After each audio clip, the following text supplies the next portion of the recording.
This Sunday, we find ourselves all the way back into ordinary time. No more solemnities of the Lord. We're just at the 11th Sunday in ordinary time, and Jesus, looking out at the crowds, his heart sorrowful for them, his compassion triggered for them because they've been led poorly from political and spiritual sides both, and they are hungry and they are sick and they are spiritually malnourished. I think one of the great errors of our time, at least in certain elements of our church, is a belief that we are called to evangelize the culture. On the surface, it's very tempting. It sounds like something God would be happy about, that we would find those with influence, with microphones, we would spend time with and influence those who make movies and who write newspapers and those who make political decisions, and we would find a way to transform their thoughts so that with a certain influence and power, they would be able to transform our society to be more God-fearing, to love Jesus. Very tempting. We've tried it in the past. I think to everybody's ultimate loss. Many times the bishops thought that they had transformed the culture of Ireland. It didn't work out that way. Across Europe, for all of Christendom, the church maybe made Europe a better place than when it was led by fascists and communists.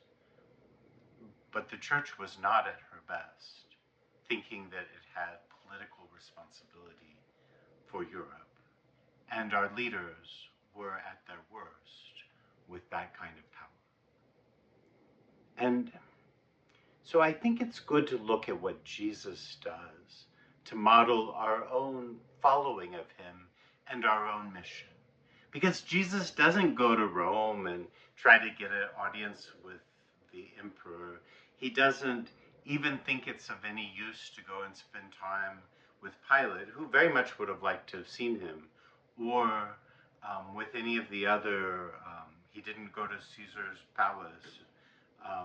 Even though he could have probably gotten an audience, he doesn't look to spend time with those influential members of the Sanhedrin.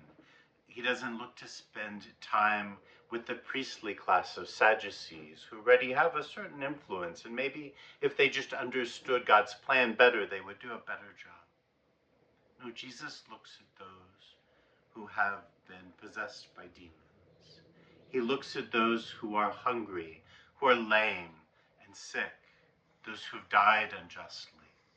And he sends out his disciples with the power to bring them back to life, with the power to heal them, with the power to drive out demons, with the power to place the finger of God's love into their lives. And that's what Jesus calls evangelization, as he looks to his people who are in need of God's love. And he offers that love, and he offers those who have been loved richly, the 12. He tells them, you too go, because what you've received freely, you must give freely.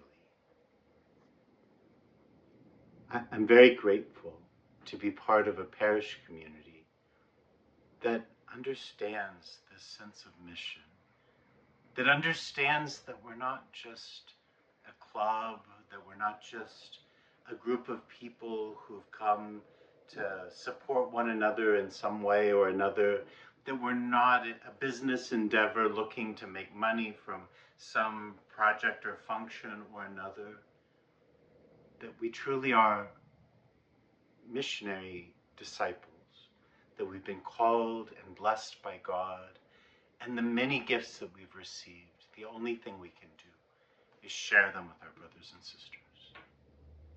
And I know it's tempting sometimes to want to make a bigger impact, to be involved with people who might make more of a difference. I know it's tempting sometimes to organize our own parishes and our own families and groups, almost as if they were a club with membership.